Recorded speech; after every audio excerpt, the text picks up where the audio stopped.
కృపాకాలము ముగిసిపోయిన తర్వాత పరిశుద్ధాత్మ దేవుడు సంఘాన్ని తీసుకుని మధ్యాకాశంలోనికి తీసుకుని వెళ్తారు. మధ్యాకాశములో ఎవరి దగ్గరికి తీసుకుని వెళ్తారు? పెండ్లి కుమారుని వద్దకు తీసుకుని వెళ్తారు. పెండ్లి కుమారుడైనటువంటి యేసు ప్రభు మధ్యాకాశంలోనికి ఆయన వచ్చినప్పుడు ఆయన్ని ఎదుర్కోవడానికి మనల్ని మేఘమండలం మీదకి తీసుకుని వెళ్ళడం జరుగుతుంది. ఆ మేఘమండలం మీద గొర్రెపిల్ల యొక్క వివాహ మహోత్సవం జరుగుతుంది. ఎన్ని సంవత్సరములు జరుగుతుందంటే 7 సంవత్సరములు జరుగుతుంది. అదే 7 సంవత్సరములు భూమి మీద ఏం జరుగుతుందంటే శ్రమల కాలాలు జరుగుతాయి.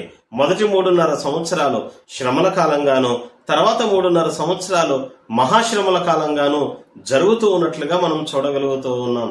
నా ప్రియమైనటువంటి దేవుని వారలారా, ఈ నా దేవుని మాటలు వింటూ ఉన్నటువంటి నీవు ఎక్కడ ఉన్నప్పటికీ కూడా ప్రభువు నీతో మాట్లాడుతూ ఉన్నారు.